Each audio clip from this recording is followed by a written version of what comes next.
Excellent, excellent. Well, thank you again for meeting me and talk with me about this. And again, because I know that the life of Presbyterianism, so to speak, is still fairly new to you.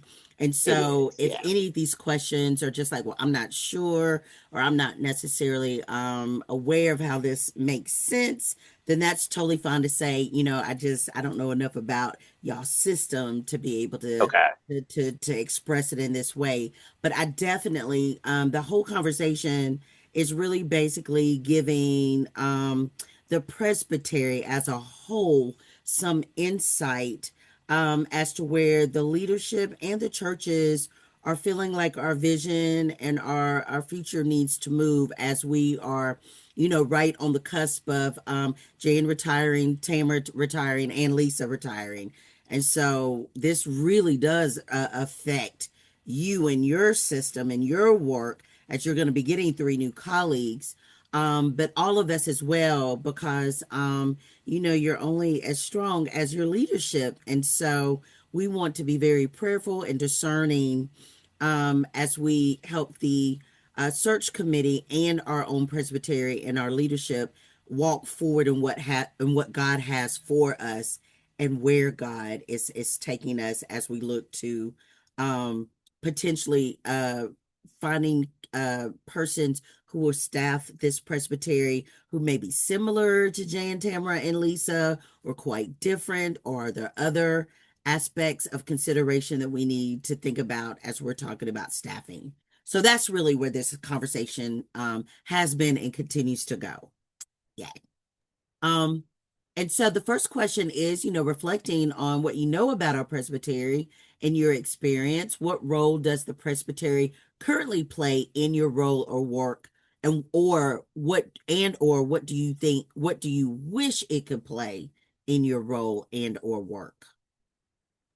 Yeah, and no, I appreciate that, and certainly the context that you gave is also, spot on. I think we're in a tremendous time of transition right now, both with our churches, obviously our staff, but our churches are also, I'd say at a turning point. Most of our churches are smaller, right, and a lot of our smaller churches are, experiencing significant sustainability issues, and so, no, this conversation is certainly spot on in regards to the role that the presbytery plays in the work that I do. Obviously, as our comptroller and financial person, my view tends to be on the business, administrative, and financial and accounting matters for the presbytery. And so, in regards to the presbytery at large, right, I do see our presbytery in many ways as a connector and as a service provider. A lot of our smaller churches may not have a full-time staff, may not have, for example, on the financial side of the house, they may not have CPAs or accountants or financial advisors. And so I see the presbytery as really a service provider. Now, I know there are different ways that that service is provided. Certainly, we provide services to pastors and to um, elders and to sessions. But I see the presbytery as a service provider to the broader community of churches that we serve. And our smaller churches need that. I mean, they really do need that support. I've been very grateful to have been involved in working with a number of different smaller churches as they've dealt with different issues, whether it's property issues or I've got a church that I'm working with right now. They went through a treasure transition, and their new treasurer needed training and new systems. I've got a church I'll be working with the first quarter of next year. I can only do so many at a time, but I've got one church that I'll be working with next year to help them with an internal audit. So just different things. Sometimes I'm helping a church navigate payroll tax issues for clergy because that is complicated. It just depends, right? But I want to see myself as a service provider, and as a servant inside of this larger, sphere of service oriented Presbyterian work that we're doing in our presbytery. So I see the presbytery as a connector, but also a service provider. And it certainly has been rewarding also for me to have had the opportunity to assist a lot of our smaller churches as they navigate issues. Um, and the day to day stuff that I do keeps me quite busy as well, which is again serving as our comptroller, keeping our books, maintaining our financials, deposits, transactions, accounts payable, investments, meeting with the admin team, handling pay, like all of those things that I do keep me busy. But I'd say a good 25, sometimes 30% of what I do is providing support to the larger presbytery in our smaller churches. So that's the how I see the presbytery, right? Is this connector and service provider. And I enjoyed that work and have really enjoyed being a part of it because a lot of our smaller churches need that advice and Yeah. that support, Yeah, right? Um, yeah, that's I don't great. know if that answers that question well Oh, or it not. does. It does. Absolutely, it does. Um, the next one might you just tell me if it's something you get or don't get. Um, and I can explain why the question is set up this way too. So the second question is calling us or calling you to look to the future and if you could reimagine the presbytery's role according to your working role, what would you build? What would it look like? And how you could participate in making that vision a reality. And so, as you understood and you expressed so clearly and well about your connector, your aspect of your job to the presbytery as a connector and service provider. Um, is there another way in which, from what you have seen and really what you do as the financial comptroller, is there a way in which the presbytery's role itself, the ministers and elders that come together and represent our whole body as we come into, the quarterly meeting, but as a whole, is there a way in which you could reimagine or rethink or possibly think something a little different that would better serve or better be a resource, not necessarily from what you do to the other churches, but almost in a symbiotic kind of way, a mutually benefiting kind of way in which we are now engaged in something different. And I know that's a tall order because again, we're thinking in terms of the financial arm, and there's certain things that um, as the financial arm, you're not going to be able to change. Taxes still have to be paid. The payroll still has Right, to be look the same. right, So it's right. not like you can go like, well, no, we're going to do it quite different. That's not what I'm asking. But what I am asking in the nature of our presbytery's role, and I'll say this. I wasn't going to say it, but I'm going to say it. The reason why there are other presbyteries in our denomination that has a staffing system that looks quite different from ours. Um, there are some staffing models where there is a general presbyter who is also a clerk of session, a stated clerk, and they really run the show. So instead of having a Jan and a Tamara, there's just one. Um, there are certain presbyteries where, and Lisa is a fairly new and blessed assurance phenomenon. So there's lots of presbyteries that doesn't have an admin for CPM and COM that we have to take care of our own work. But Lisa takes care of a lot of the paperwork for those committees. And again, I was around when there wasn't a Lisa, and it was crazy. So I'm always going to advocate that we keep a Lisa like in our midst because she's wonderful. Yeah, yeah. Um, but for the financial arm, is there a way that the work that and I'm grateful that you provide that 25%.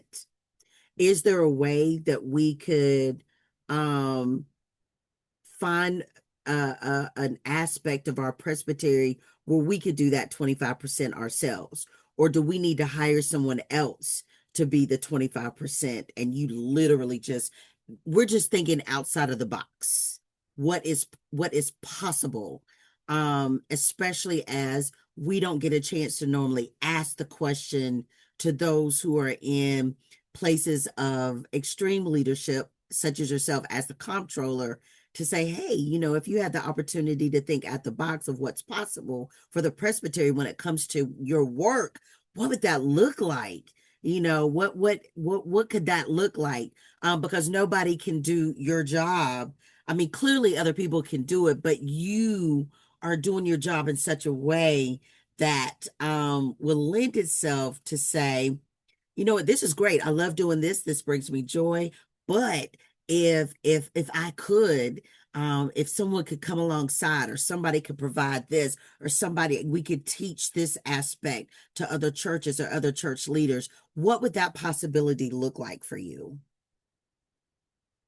I That's the love that question. question. Okay, so let me unpack it in several dimensions, right? So I think the first part is at large, we started with how do I currently see the presbytery? And I see the presbytery as this connector and service provider. But the other thing is, I think the presbytery could become more also of a trainer, right? Hmm. So, it's kind of the old proverb, give a man a fish, you feed him for a day, teach a man to fish, you feed him for a lifetime. A lot of our churches, I think, would prosper from having training. I mean, one of the things, especially our smaller churches, one of the things that I found myself doing a lot of with our smaller churches is helping them. So, like, we had a small church. They were one of our African American churches, Woodland. They just went through a treasurer transition. And I got involved with them on a project to help them put in a new accounting system, train them on how to use that system, gave them best practices for their financial reporting, for their track. I mean, and they were so appreciative of that because, again, if it were a larger church, right, like some of our bigger churches, they probably have CPAs and accountants and really good infrastructure for that type of thing. But they really needed that support. And now I can only do so many churches at a time. Right. And the other thing, too, is that to be fair, we also, it depends on the year, right? Like there will always be some church that needs some financial support, but I don't know how to describe it. It's not like, for example, can I predict all of the churches that will need support next year? I can't tell you predictably because it ebbs and flows, Right. right? Do Right. I know that there will be? Absolutely. Yeah, Right. there will absolutely be churches that need help with something. And so I don't know that it would be the reason I say it's about 25 to 30%. And some months or some quarters, it could be 40% or 50%, but it averages around 25% right now. I don't think it's a full-time position.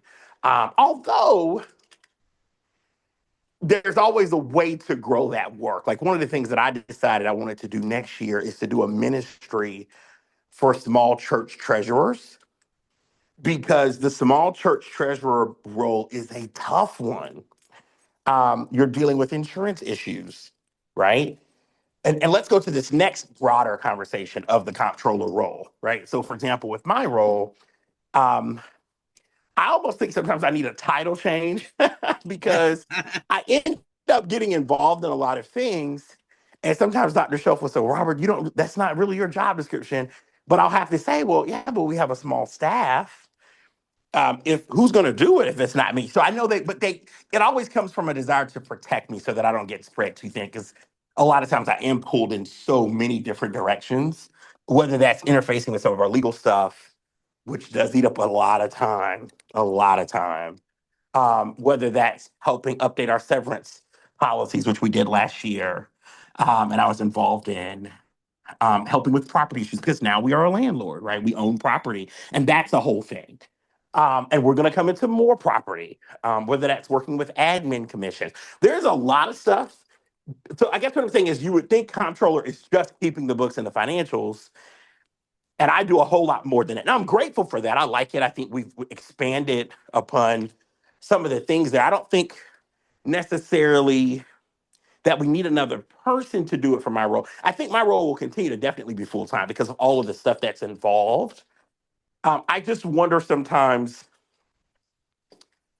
if the title, and I need to think about it. Certainly the treasurer, like right now I'm the comptroller slash treasurer, but I find that I often get pulled in stuff that's more broader than just the nuts and bolts account. Does that make any sense what I'm saying? It absolutely does. And that's why, I mean, I kind of say, I want to say this off the record, but we're recording, so it's going to be Yeah, on the record. it's okay. That's one of the reasons why I was kind of pushing in that direction, Yeah, because and you've said it, and I totally agree with you. So if this sustainability in some of our churches, in particular our smaller churches, are of yeah, extreme concern, and yeah. the kind of highlight part is the financial arm of the Okay. congregations.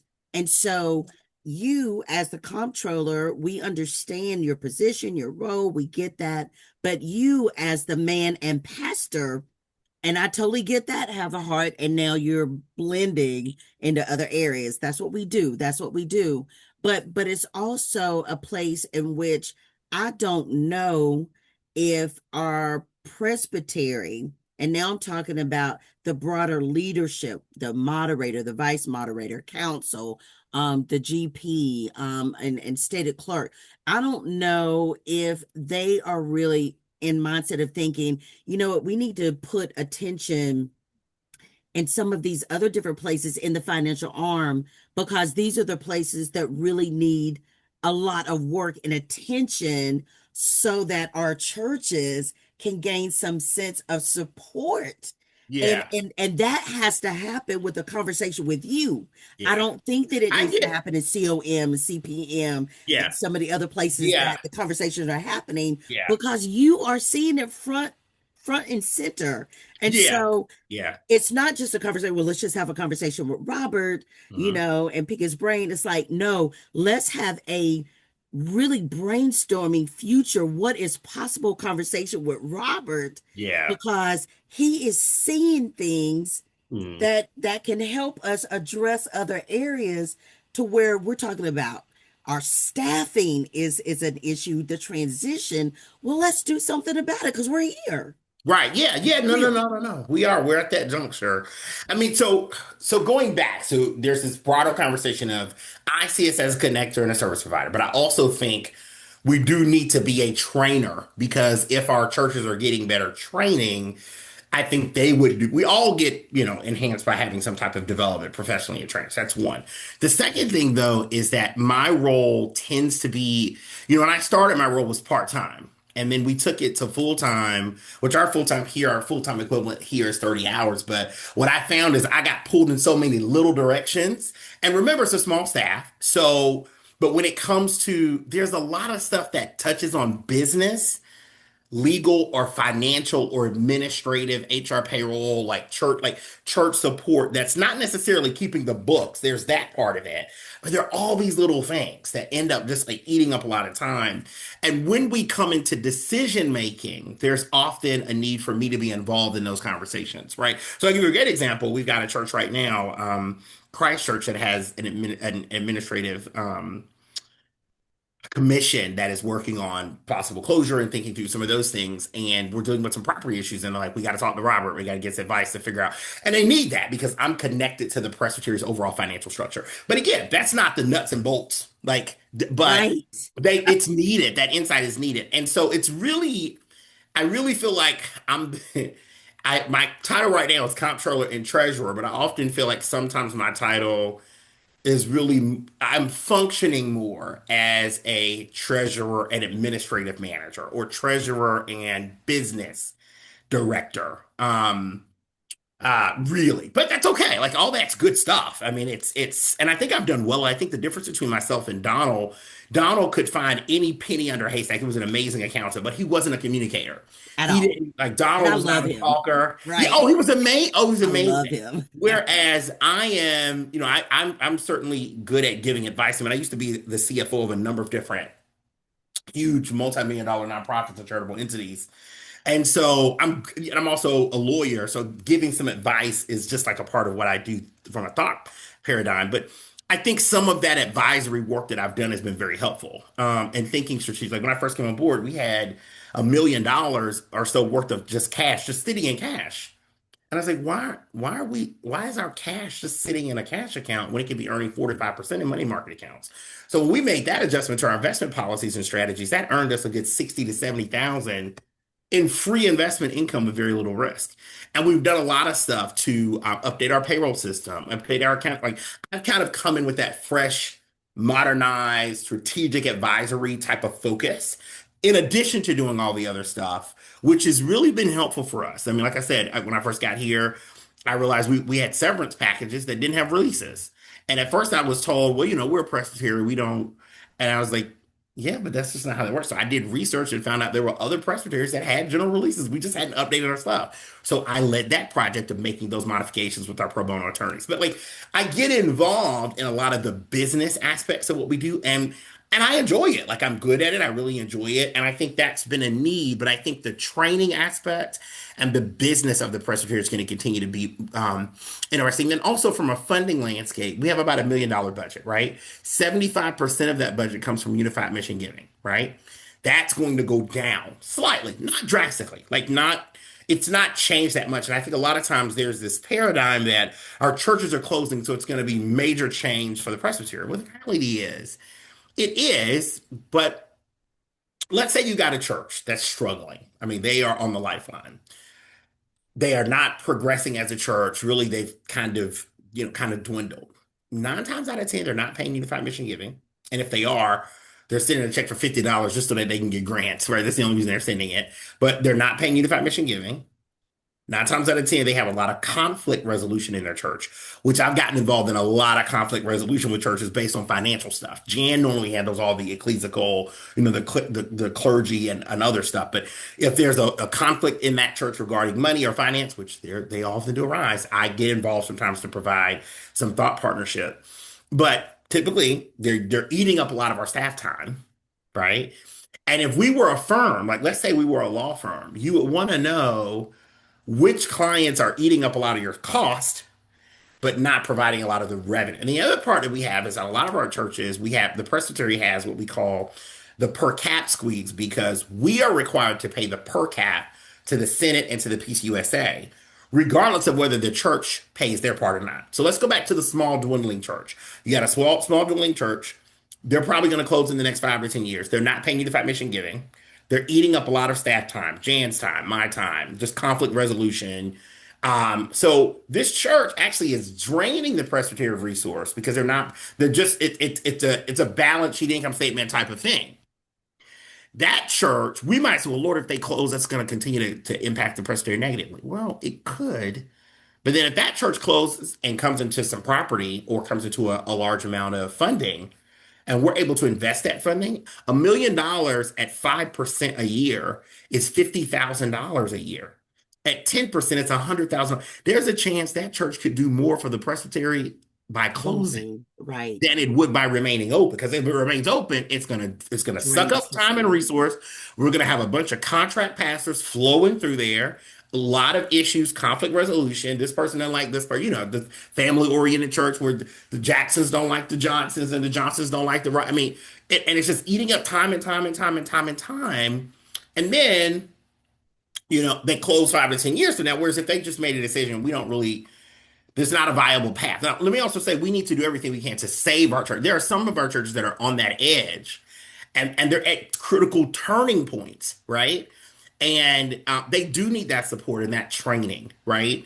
But again, that 75% is going down slightly. Go back to the $1 million budget. 75% of it is unified mission giving, 25% of that is investments. That other, like, as we come into a property, like we've got a $3 million property right now that we're working through, and I'm kind of helping in thought partnership on. But I was saying to them the other day, they've got a situation with Christ Presbyterian Church, where it had some tenants. And this is a perfect example of what the next 5 to 10 years are going to look like for this, right? So it seems like I'm rambling, but I'm not. I'm giving you Oh examples no, of what you're not. You're so tracking. with Right. Christ Church, we've got a $3.2 million property, right? That either needs to be sold or something needs to happen to it. So I get on a call with Jesse with our administration commission, and we're having a conversation about kind of thought process, or with Jesse and with Chan to talk about what do we do. The property has some tenants that are in the building, right? But there could be some tenant disputes if we were to terminate the contracts or terminate their leases in the middle of the lease term. So they're like, well, what do we do? And I said, well, just keep in mind, $3 million at 10% invested is $300,000 a year. $300,000 a year divided by 12 is $25,000 a month.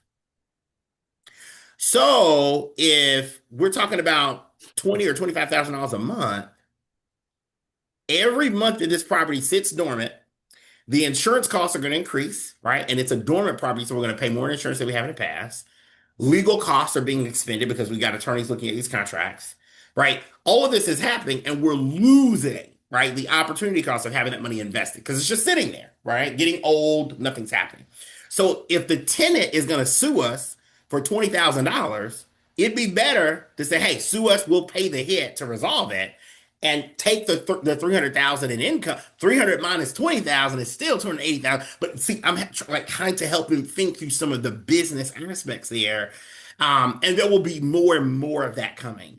And I think Definitely. also just a note for you is that sometimes I think that people there's some factions in our presbytery, some who feel like the presbytery needs to that we need to be more creative. Like I know John Clegg has this approach of saying we need to be more creative in what we're doing with properties. We need to reimagine what we can do in affordable housing. Absolutely, we need to do that. We're a religious organization. The other part, right, is that at the same token, we have to balance that though, because the presbytery still has obligations, right? Once we become a property owner, like for example, we've got cemeteries, our cemeteries that we currently own, we've had trees that have fallen on other people's properties from our cemeteries. We've had to increase our insurance. We were looking at a tree situation that was going to cost us about $2,000 to $3,000 to deal with, right? That's like who pays for that, Right. right? So we can't take all the money and just reinvest it into affordable housing. That's not sustainable. But we also do need to think with the heart of Christ as we're handling situations. But there has to be balance, right? And so we came up with these distribution models, which I helped us develop. Again, outside of but there's a lot of advisory business stuff. But we came up with distribution models where we said this is what we think would be a good distribution model. It's not like a rule or requirement, but a model for us to follow when we come into large property amounts. And but there's going to be a lot moving. There are going to be a lot of business decisions that have to be made where there's a need for advice and understanding the presbytery's financial model. And I think we're at that critical point. And I see for the presbytery us being inundated with these business decisions that have to be made. It's not all gloom and doom. Again, I want to go back to the small church example that's dwindling. You know, if you look at it on the looks can be deceiving, right? I think there's this thing on our on your card like mirrors that say things may often be closer than they appear or be different than they actually are in reality. You can look at it and say, "Oh my God, we're gonna be financially, we're not looking good." And it's like, well, technically, the presbytery is gonna come into millions of dollars worth of property. I foresee in the next few years, and there's a lot of business that will need to be handled as that takes place. You know, one of the ideas we also thought about is because we have so many churches that are dwindling, are coming into, you know, vitality and sustainable issues, is what if we had one church that could be a common area for smaller communities to worship in? So let's say you're a church and your church is approaching closure, and we've got one large space that's like a presbytery property that different communities could worship in as different other properties come up for sale. That's something that's also a viable creative option. But wherever there's going to be this creativity, this need to reimagine, there's also going to be a lot of business that needs to be handled. And I think that's a part that I don't know that we're always seeing. And then, you know, we're going to have a lot of things that come up with properties and being a property owner. So we're seeing a lot with our cemeteries, a lot with properties in general. We're also seeing a lot in regards to clergy assistance requests that come in. But financially, if you think about that $1 million, the fact that 75% is dwindling slightly, but that 25% in investments is only going to grow, and there's going to be a lot of business, a lot of property that's going to be changing hands, a lot of business decisions that need to be made. And I think in terms of our staffing, um, I think there's going to be a lot to reimagine with I think we're definitely going to need a general presbyter position. I think that position is probably definitely going to be full time. I don't see any way that it wouldn't be. Right. What it focuses on and how it interplays, and I know you mentioned that some presbyteries have that position combined with a clerk, et cetera, et cetera. I think that position will always be full time. I just see a full time need there. Um, I think Reverend Jane, and I'm sure you guys will speak to her separately, but I think she spends a lot of time on conflict resolution, certainly much more than I do. I mean, I again, 20 to 25% of my time tends to be church relations and church support. And maybe half of that 20 to 25% is dealing with some type of conflict, right? Um, but she deals with a lot of conflict resolution, whether that's pastor not getting along with church, session not getting along with session, right? His own self. There being just issues, transitional pastors that may be needed, um, church issues at large. There's a lot of church relations stuff there. And I'm also, just kind of nervous. I mean, I know I'm going to be the only part of our staff that's consistent, but I'm hoping we get the right person in that position. I think there are a lot of people that may want to be the general presbyter, if I may be frank, but maybe out of more of a power, ego type thing. And I'm hoping we get someone that works well with people because we also need a presbyter. And we need leadership in the presbytery that's going to come along with churches and encourage them to think creatively. We got a lot of churches right now, Reverend Sonia, that need to be combining. They need to be merging. They need to be reimagining. But it's a sensitive thing, right? And it has to be dealt with by a person who has that relational, social development of skill set to engage in those conversations organically. So anyway, um, I think there's a lot to reimagine there. I think the general president position will probably always be full time. I think a lot could be merged, certainly, into that role. Like there's a chance, in my mind, logically, that we have a full time general presbyter. I think this role will probably continue to be full. I just don't see any way. Like I think balls would drop in certain areas if it weren't full time. Tamara's role is interesting because it's partly the clerk position and I think partly the office manager position. But the reality is that just being very brief and honest, I think that role could be broken up because not this office is more of like a hub. It's not, people are not stopping in here every day to do like I think it's good that we have an office. I mean, it's great. I mean, definitely we need a place to get mail and checks and to disperse things from. So I think it's a great idea that we have one. But if we had a full-time receptionist that just sat every day to make sure there was someone to greet people when they came in, that's not a function of my role, right? Um, I don't know that that would be the best return on our investment. I don't think that would be the best expend of our resources. I could really see the clerk of session, or not clerk of session, general, is Stated it the clerk. stated clerk? Sorry, Hmm. help me, thank you. Our stated clerk role being part-time and separate than the office manager role, and maybe the office manager and Lisa role possibly being merged as one, maybe part-time role, as more of an administrative support role than anything else. And that administrative support could be office management, could be CPM, COM, like that could really be one part-time role, in my Let me ask opinion. this. Could it possible because you've been there, Mhm. you were there when Alice was there. I was, yeah. Could it be possible that we ended up hiring an associate presbyter that was dealing a lot with the support and resource from the financial arm Mhm. from your space, in supporting hands-on with our congregation, as well as what Alice was doing in the relational space of support with churches as well? Would that be a Atlas possibility? also ended up doing a lot of conflict resolution. She did. Like Yeah. she did a lot of conflict resolution in church. I call it church relations, right? She also did some support in the beginning. She was doing she did do a lot of MRC, yeah.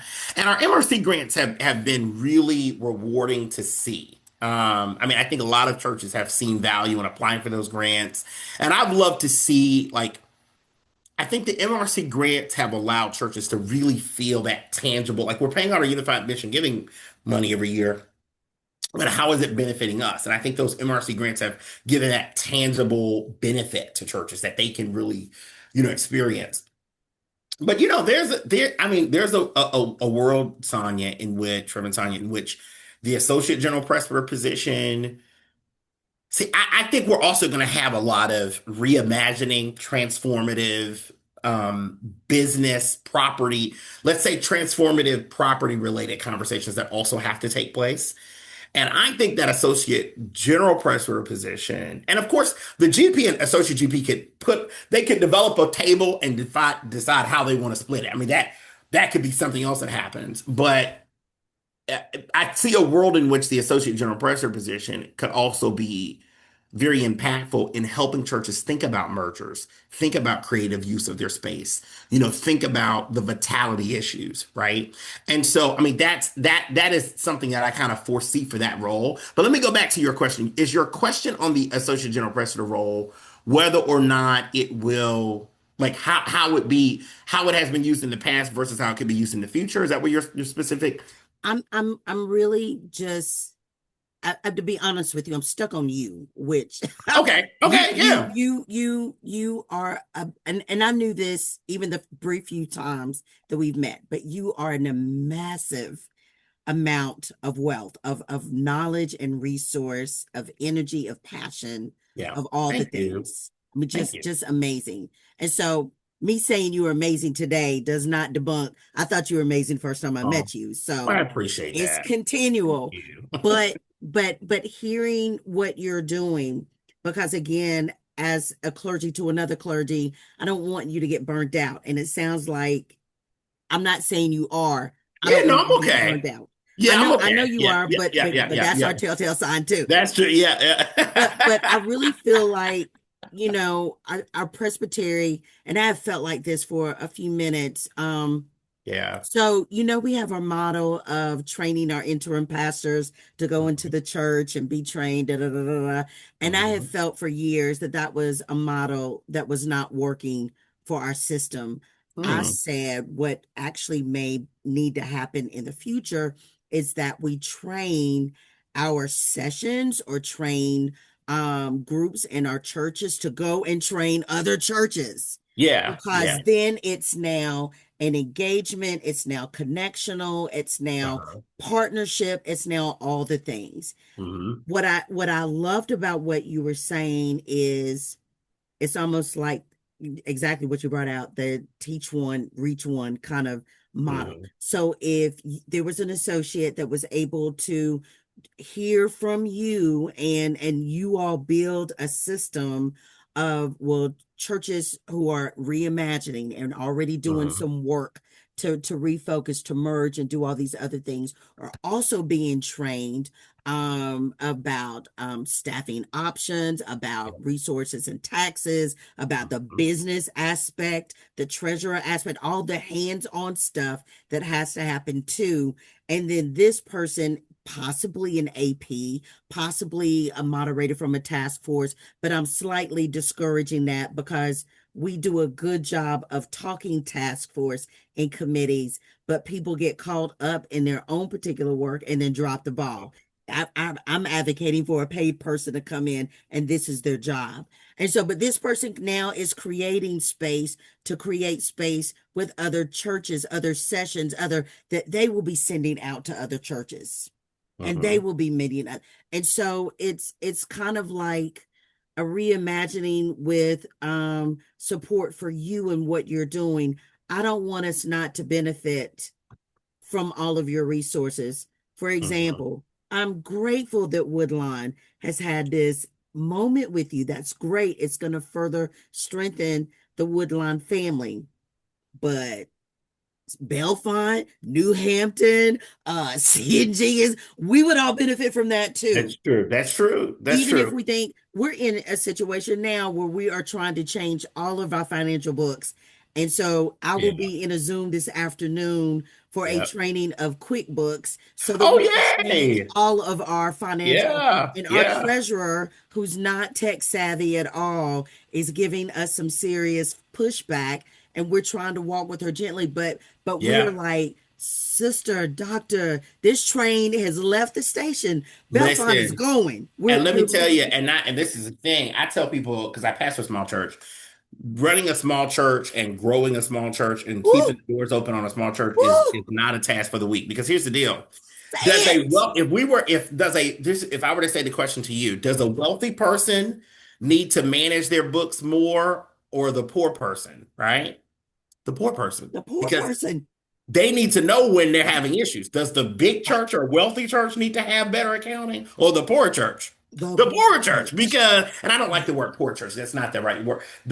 What I'm saying is the economically disenfranchised church. Right. I know Does what you it mean. need more? I don't mean, They need yeah, I more. want to use And my it's word more carefully there. hands on and it's Yeah. more But they resources. need to be Right. able to see when their Right. budget's not working because they're going to Exactly. be out of business. Right. And We you can't got afford a church. loss. Yeah. The And rich you folks got might be taking a bit of a hit. We yeah, can't they take can no take hit hits. That's ever. all. Don't worry about it. We'll Yeah, we make it can't up. We do that. got one member in our church that can write one check and fund the whole. But like they have more. So what happens though is that often this church, which is the wealthier church, ends up having the better systems when really these churches need the better systems. And Exactly. so it's a task. And what we're Right. finding now is that like property issues back in the day, even with like insurance, you file a claim and they go up on your insurance rates.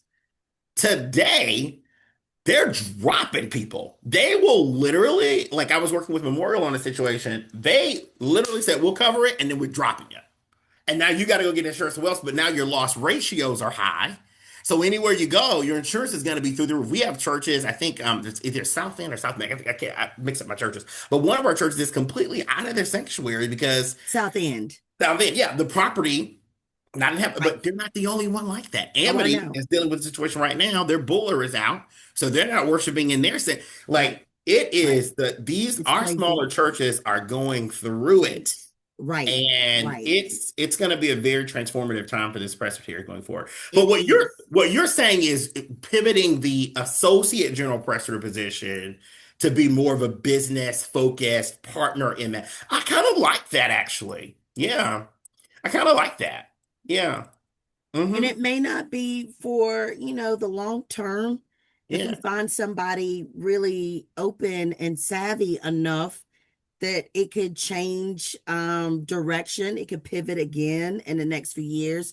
But Yeah. as you just said, our small churches are going to really, I don't think they Hmm. really are aware of the impact of of the situation that they're currently in Yep. and the situation of losing three staff members from a presbytery, of what that's actually going to do for them as well. Hmm. Because I don't Hmm. know who really is going to be able to advocate for them.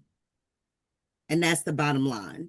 And That's so the the point. quicker they can get on the front end of discerning the Lord and discerning possibilities and discerning the realities of what's happening, to take even an understanding of a temporary, like, shutdown, may not Hmm. be full, permanent, but we're going to have to reassess. We're going to have to, like, kind of time out it to understand and get some good resources. But these are the things that I think are in the most immediate response to our presbytery. It's going to have to happen. Whether it does or not, I Yeah. don't know, because again, now we're in a space that I don't have control, and I don't want to have control over the next few decision making directions of our presbytery. But I know that I want to remain a faithful member of this presbytery and advocate for all of the churches as best I can.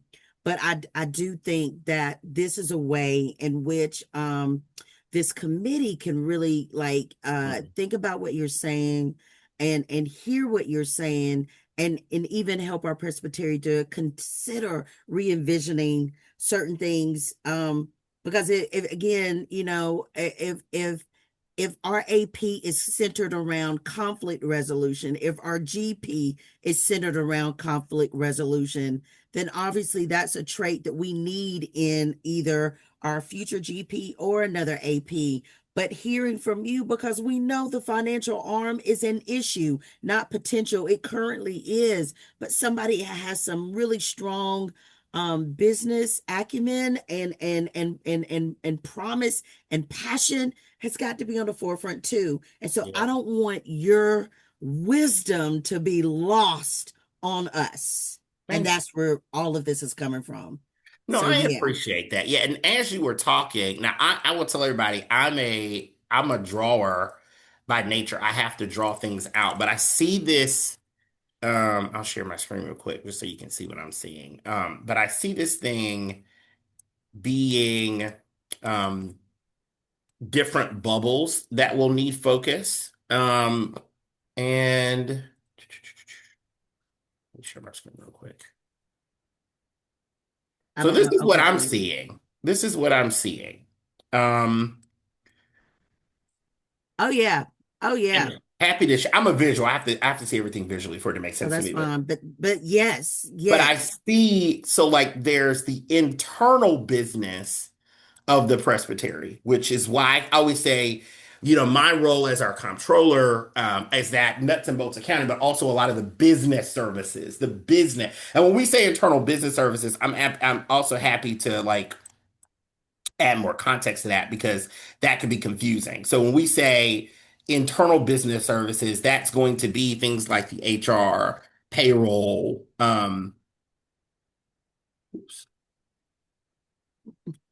accounting, right, insurance, right? Any properties that the presbytery currently owns, and we do own right, properties now, right?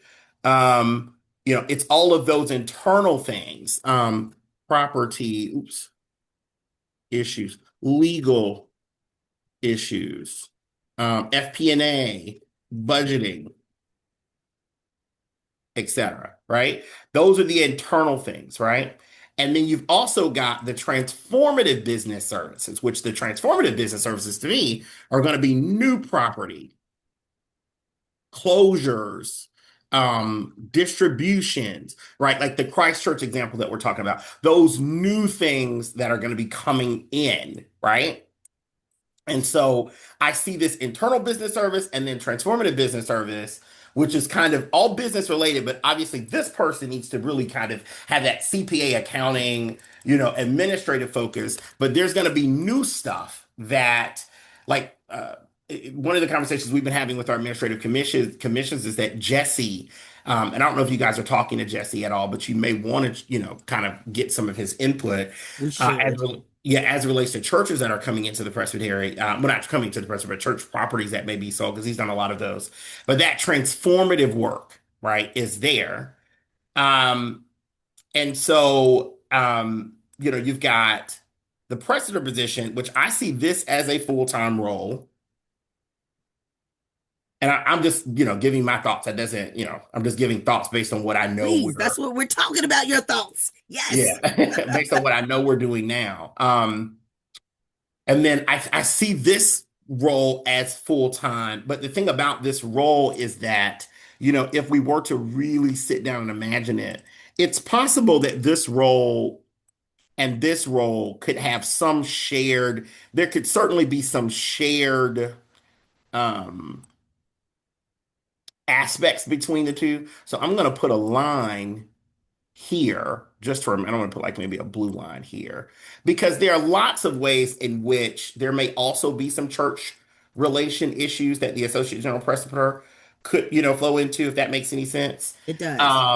But then the stated clerk role, I mean, I think that could really be a part-time type of role. And then this role, where we've got like Lisa's current role and Tamara's other part-time role, I mean, that could really I honestly think it could just be one part-time role. It's possible in my mind.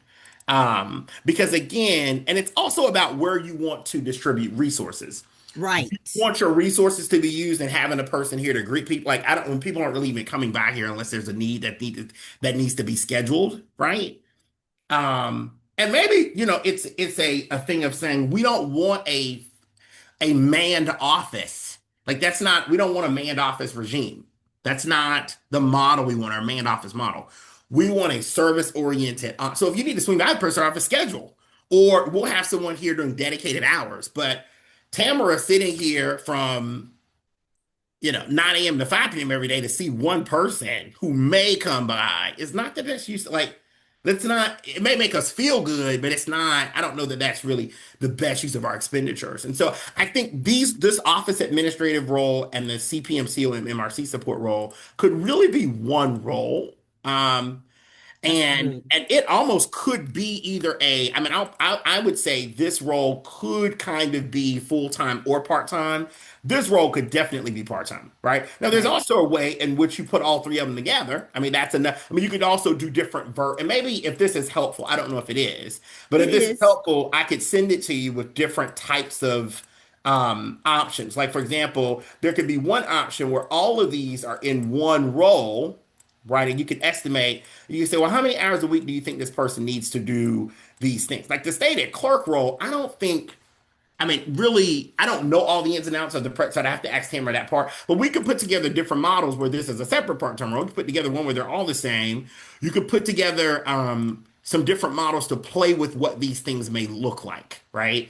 Yeah. I definitely think these roles are going to be these three. I see as possibly being full-time, but like there's a lot of stuff that, like, for example, let's go back to this transformative business service role here.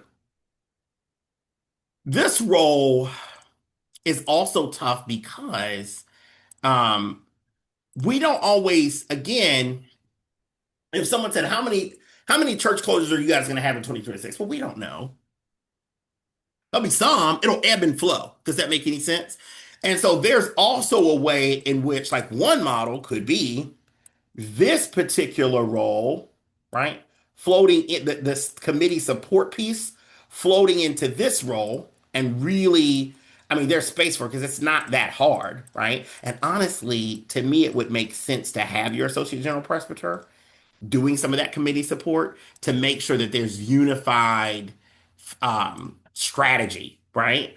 And then, like, this office, there's honestly, quite frankly, and I hate to say it, but it's just the truth.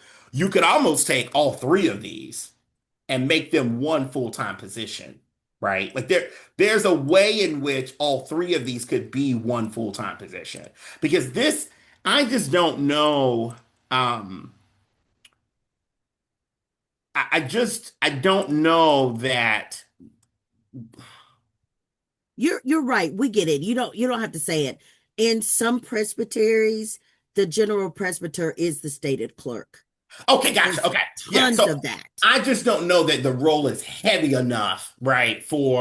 Because again, let's say you've got three church closures in 2026. That's not going to eat up this person's, like, it's not going to eat up all of their time. They'll still have some time. Oh yeah. The CPM, COM, MRC role right now, MRC is not a whole lot because that committee really makes a lot of those decisions, but supporting it is there. The CPM and COM is a lift. Like, it needs some dedication. So I could see this role, this is just my thought process, this being about 10%. I like this now. I could see this being about 40%, and it needs to be a strong at least 40 to 50%, and this being another 40 to 50%.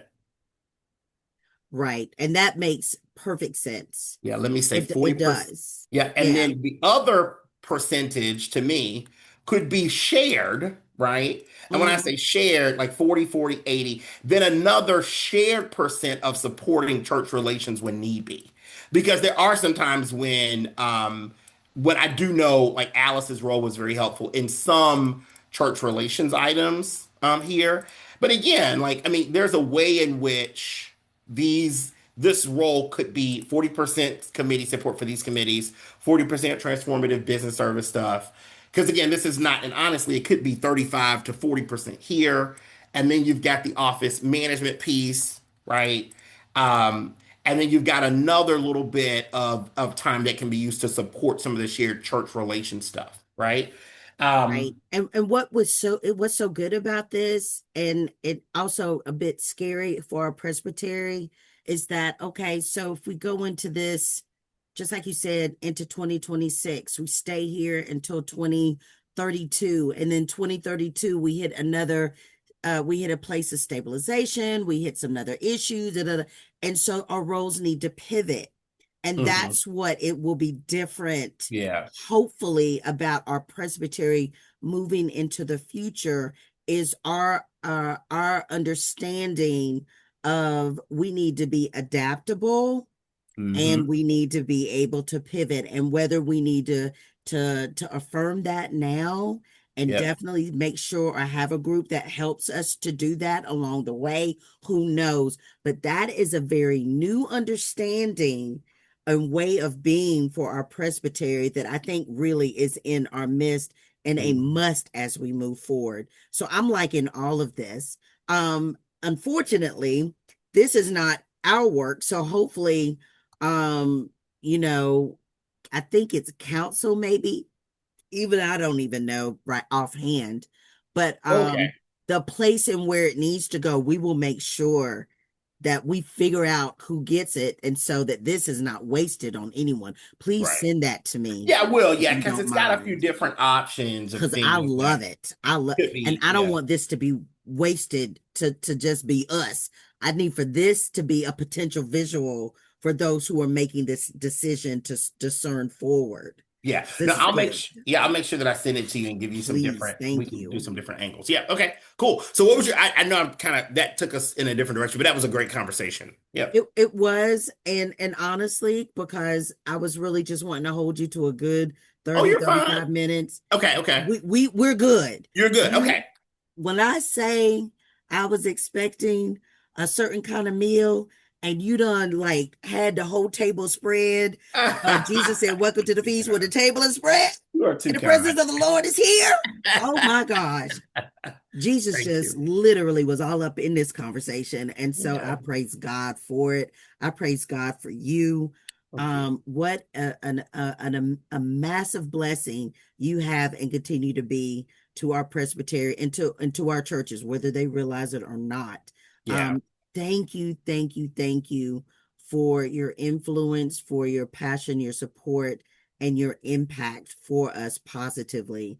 Yeah. Um, I mean, you got me saying, when can I come to church? You ain't got to pay me. After this conversation, just feed I me still got to, now. you're still Just on my feed speaking me. list. You were still on my speaking list, ma'am. So I got to get you down this year. I meant to get you down last year, but I was so busy. But yeah, you got to get on my calendar Listen, this that's year. Where totally do you fine. live? Or you're in Charlotte, right? I'm in Charlotte. I'm actually in Mint Okay. Hill. So Okay. Oh, okay. Yeah, I I'm love that gonna area. Yeah. mhm.